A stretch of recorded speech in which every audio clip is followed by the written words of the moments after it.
Oi meninas e meninos, vamos lá revisar conteúdo de geografia. Comunidades tradicionais, as comunidades e seus territórios. No Brasil, a gente já viu na última aula, existem por volta de 5 milhões de pessoas que fazem parte das comunidades tradicionais. A gente já citou indígenas, quilombolas, caiçaras, pescadores. E o que essas comunidades têm em comum? Eles não usam recurso tecnológico na atividade de trabalho deles. Eles depende 100% da natureza, tanto seu trabalho como a sua renda vem da natureza. Conservam os mitos e rituais.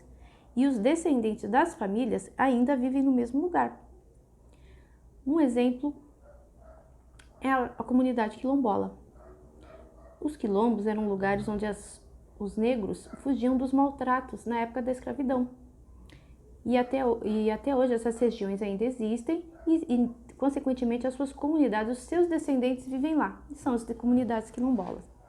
Desses quilombolas, o mais famoso foi Zumbi dos Palmares. Ele foi considerado um líder da resistência contra a escravidão da época. Palmares era um quilombo localizado em Alagoas. Os indígenas, bom, aí são várias tribos, são vários dialetos entre eles, no Brasil inteiro. Tem algumas regiões que tem mais, outras menos.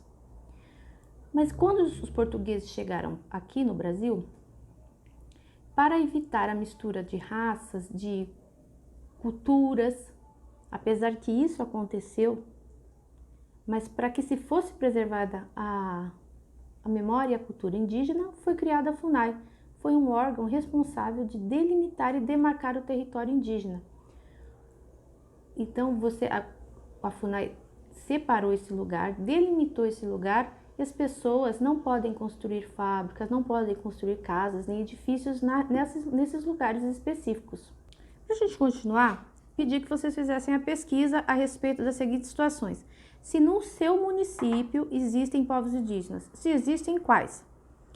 Em caso positivo, em caso de existir, que eu acredito que sim, qual tratamento a comunidade e o poder público dispensam a eles? Como é que é o tratamento?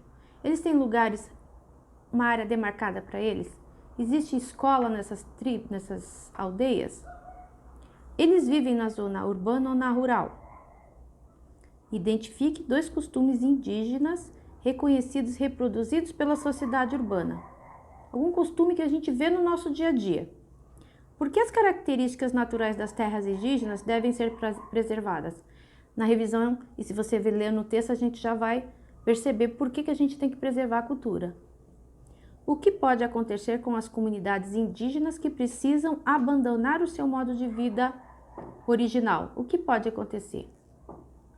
Tá? Então, vocês vão responder, isso aqui eu já pedi na semana passada, para vocês me entregarem via plataforma, via eClass, ok? Daqui a pouco a gente se vê.